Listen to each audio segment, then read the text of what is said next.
kepada mereka, bacalah sejarah, bacalah sejarah, bacalah sejarah, supaya kita tahu apa yang terjadi di bumi Republik kita tercinta ini. Anda perlu tahu, Wahabi, Salafi, As-Sunnah itu paham info Osir, Wahabi. Selamat datang di New Perspective.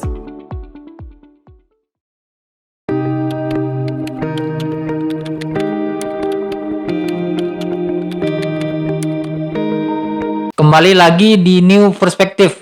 Assalamualaikum warahmatullahi wabarakatuh. Bersama saya narasumber kita Pak Dr. Saiful Hamdi, Direktur Pusat Studi Islamic Culture and Society Universitas Mataram. Nah, pada podcast kali ini saya dan Pak Hamdi masih akan membahas terkait dengan isu Wahabi ini, karena memang isu Wahabi ini kan kita tahu bersama sudah menjadi atensi baik di daerah maupun di tingkat nasional. Bahkan sejumlah tokoh penting pun sudah berkomentar terkait dengan persoalan ini, termasuk Wakil Presiden Kiai Ma'ruf. Dan tentu juga yang kita saksikan juga saat ini kan demonstrasi sebagai bentuk protes terhadap munculnya kasus ini juga tidak henti-hentinya. Dan kalau kita catat, ini kan aksi demonstrasi ini mulai terjadi dari hari Minggu setelah munculnya viral video tersebut dan sampai saat ini gitu. Dan ini eskalasinya hampir terjadi di semua kabupaten kota Mataram, Lombok Tengah, terlebih-lebih Lombok Timur yang begitu besar masa yang turun aksi begitu. Nah, bahkan kita bisa bilang ini aksi demonstrasi yang berjilid-jilid. Nah, Pak Dokter,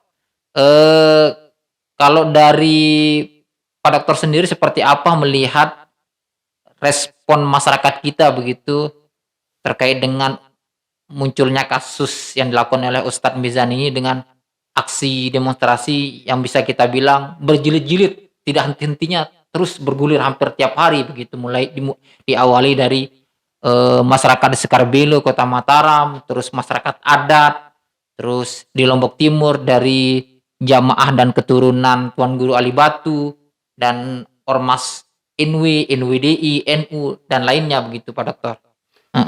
Ya, sepertinya ini adalah hadiah tahun baru ya, buat teman-teman Salafi Wahabi yang kado tahun baru yang horor lah begitu ya. Ketika mereka kemudian dirusak markasnya, kemudian mereka didemo berjilid-jilid. Yang paling besar memang yang kemarin yang kita lihat demonya jamaah dari Tuan Guru Ali Batu. Ini mengingatkan saya, kalau saya lihat videonya Mas Yani, seperti aksi 212 begitu. Cukup rapi, sangat damai, tetapi tentunya dengan beberapa tuntutan kalau kita lihat. Artinya sangat wajar lah Mas Yani, bagaimana kemudian ini adalah momentum masyarakat ya untuk mengkritisi. Saya kira ini maksud mereka mengkritisi, karena tidak ada kekerasan yang terjadi yang kita lihat. Syukurlah ya, karena bagaimanapun masa ini susah sekali dikendalikan. Kalau sudah masa bergerak ya, kita tahu sejarah Lombok ini kan ya tidak jauh-jauh juga dari kekerasan begitu. Misalkan kasus pembakaran gereja, ada kasus pembakaran Masjid Ahmadiyah, lalu kasus LDII, kasus konflik internal Nahdlatul Wathon. Nah, ini yang kemudian pelajaran penting bagi masyarakat kita Mas Yani.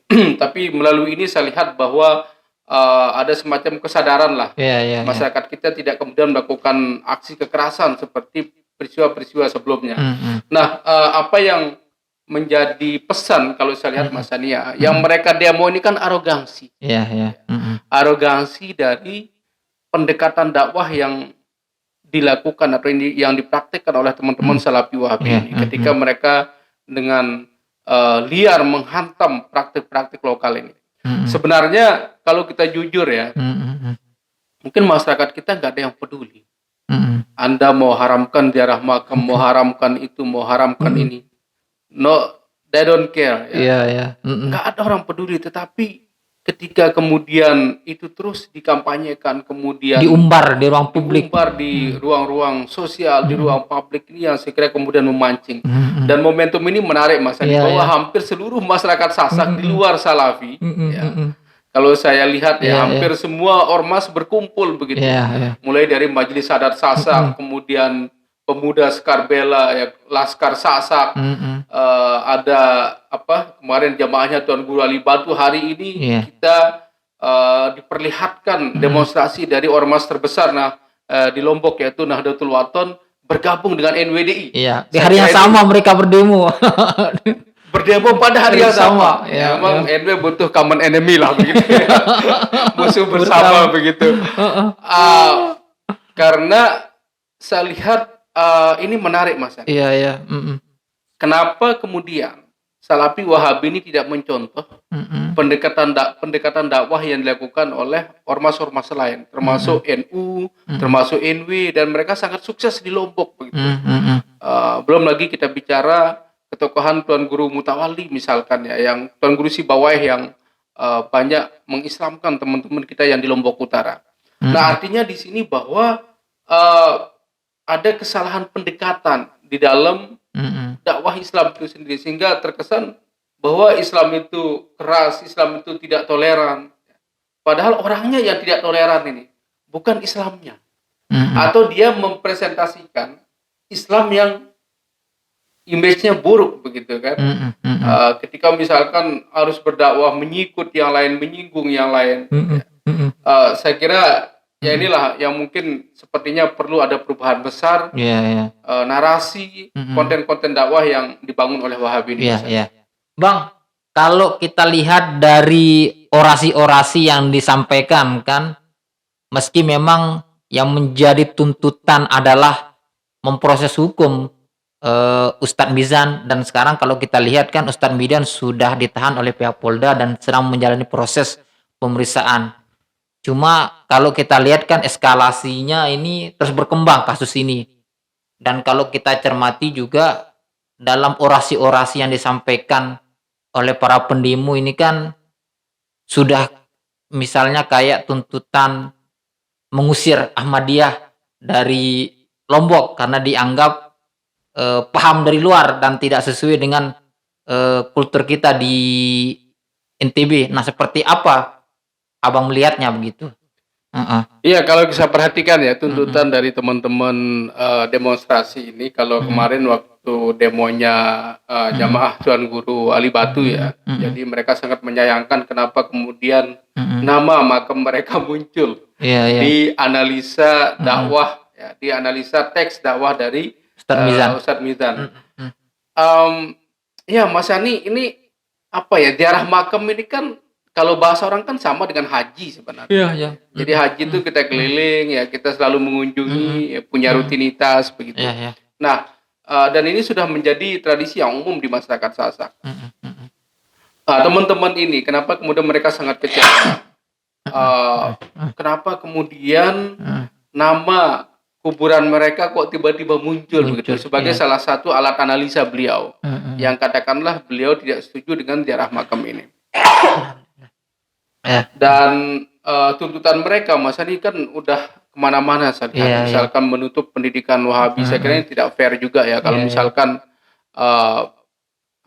kita menuntut tempat dakwah ataupun pendidikan mereka begitu. Karena bagaimanapun Islam ini ya butuh kerjasama, butuh kolaborasi untuk mendakwahkan Islam ini.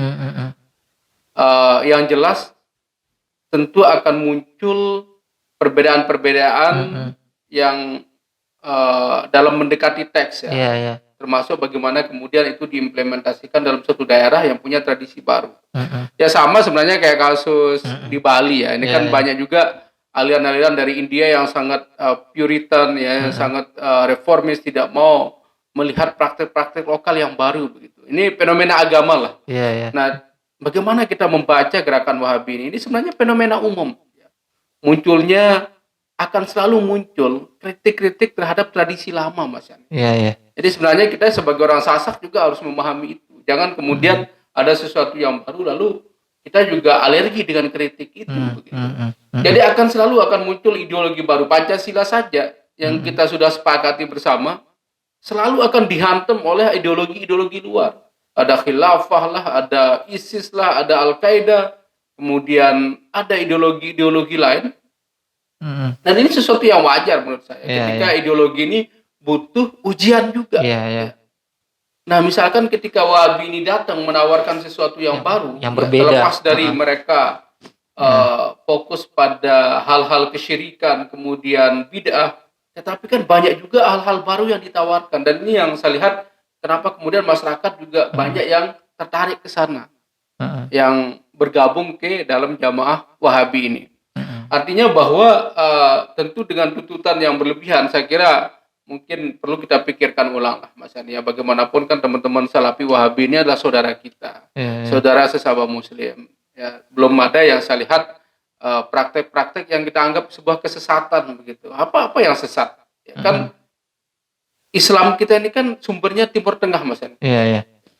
Mulai dari Islam Nahdlatul Wathon, Islam NU, Islam Salafi Wahabi ini kan sumbernya dari Mekah semua. Guru kita, Tuan Guru Zainuddin Abdul Majid misalkan, beliau berguru di Sholatiyah, berguru di imam-imam Masjidil Haram.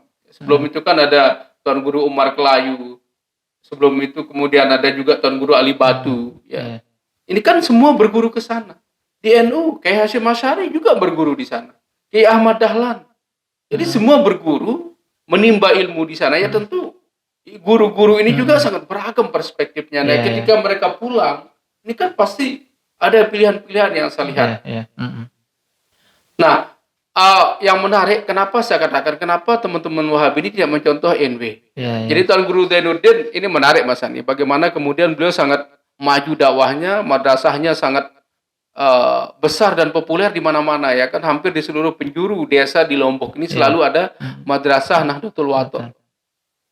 Kenapa? Karena beliau berhasil mendekati simbol-simbol agama. Jadi ini contoh ya, orang tua kita dulu hanya pakai kain handuk aja di kepala.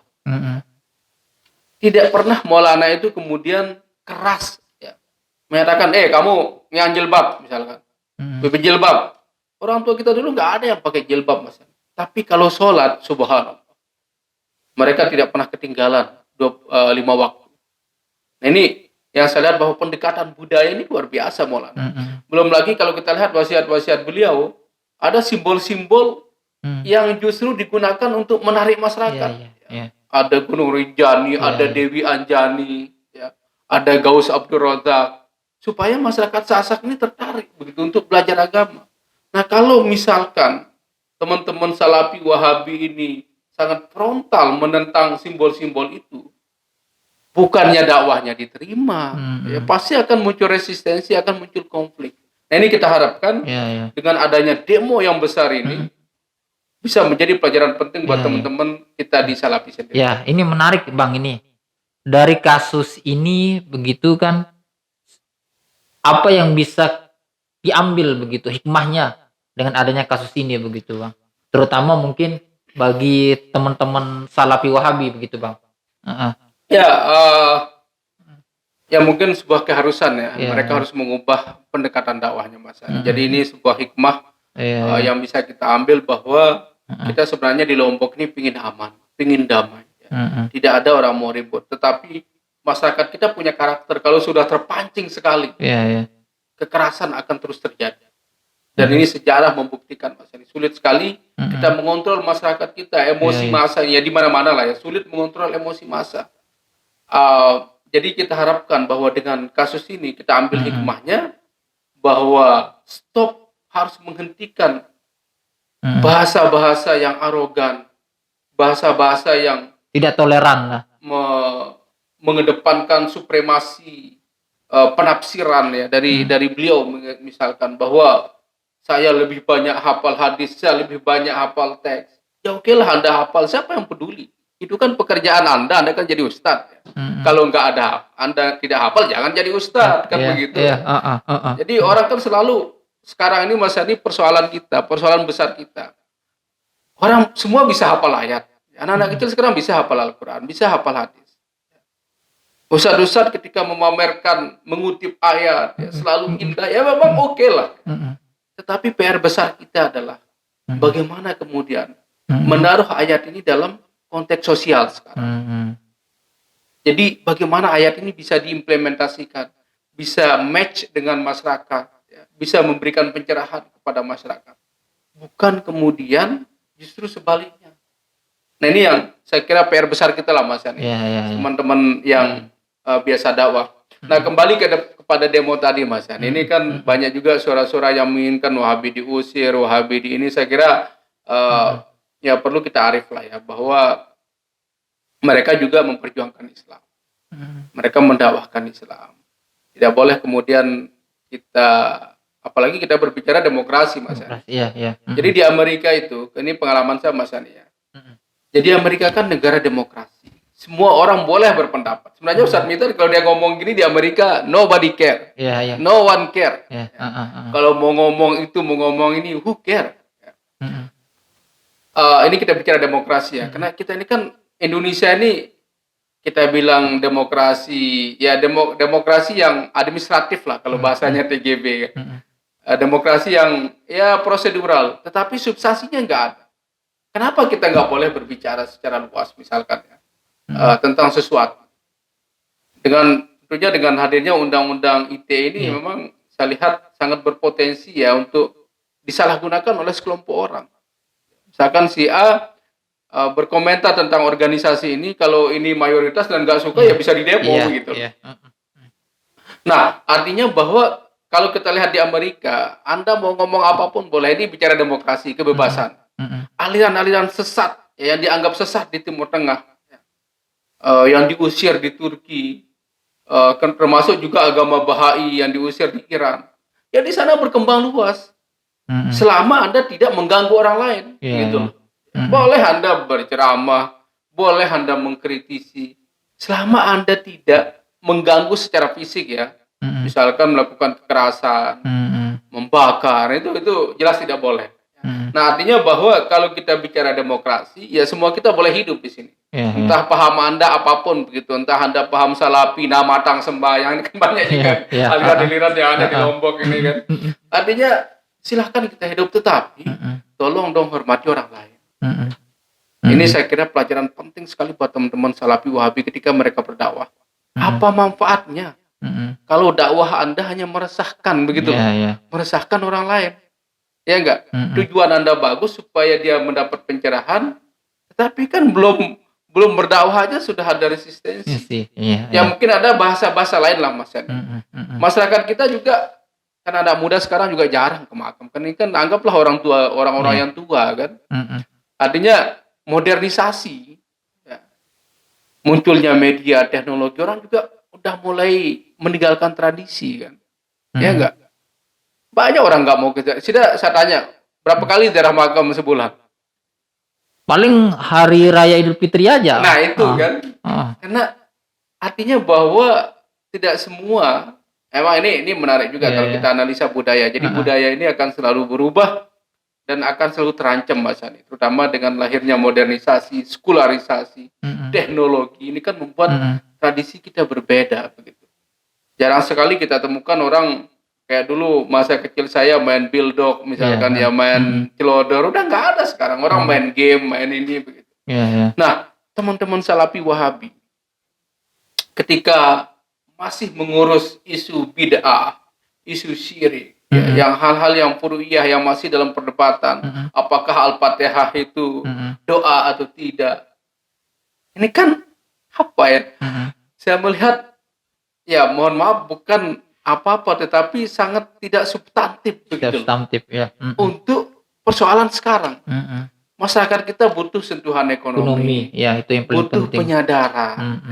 Kenapa kemudian hal-hal ini saja yang kemudian menjadi fokus di ruang publik, begitu, menjadi fokus mereka. Ini kritik saya lah buat teman-teman Salafi Wahabi. Saya kan akademisi ya. Saya tidak mendukung siapapun di sini Mas Andi. Jadi tetapi kita bicara keadilan, bicara saling menghormati, toleransi, saya kira ini butuh edukasi teman-teman Salafi Wahabi. Ya.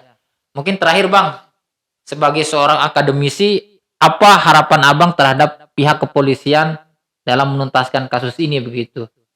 Ya. Ya Mas Yani, ini kan kasusnya kalau kita katakan apa namanya, nasi sudah jadi bubur, kan? Artinya udah kadung terjadi begitu. Jadi tentu masyarakat juga menunggu ya apa hasil dari kasus ini begitu. Apakah naik ke penyidikan ya. Apakah sudah dijadikan sebagai tersangka? Saya kira ya tentu sih kalau kita berharap ya saling memaafkan lah mungkin ya kan. Jadi saling memaafkan, beliau mengatakan mohon maaf ya, seandainya masyarakat Sasak mungkin dengan tangan terbuka memaafkan misalkan ya syukurlah. Tapi misalkan kalau memang ada dorongan-dorongan ke proses hukum ya saya kira kepolisian ya harus profesional begitu kan untuk menentukan status beliau apakah jadi tersangka atau tidak. Karena bagaimanapun Mas Yani ini kan kita bicara kepentingan Islam. Ini Islam juga yang dirugikan kan. Ya secara tidak langsung ya teman-teman kita yang terkait dengan kasus ini juga ya mereka merugikan Islam. Kenapa kemudian harus menyinggung perasaan teman-teman Muslim yang lain? Iya kan? Jadi yang di demo ini teman-teman ini sebenarnya arogansi itu. Bukan mereka mendemo Wahabi Salafi kalau menurut saya, tetapi mendemo arogansi dakwah dari Salafi Wahabi begitu. Jadi mudah-mudahan lah kita berharap kalau memang bisa dimaafkan, ya alhamdulillah. Tapi kalau memang semua kita ingin ada kasus hukum ya tinggal dibuktikan saja kan apakah memang ada makam Tain Acong itu gitu. Siap. Ya saya kira itu Mas Yani dari saya. Siap. Ya pemirsa, demikian diskusi kita dengan Pak Dr. Saiful Hamdi. Saya tidak mengambil kesimpulan apapun dan sampai jumpa di New Perspektif dengan tema dan isu yang berbeda. Assalamualaikum warahmatullahi wabarakatuh. Waalaikumsalam warahmatullahi wabarakatuh.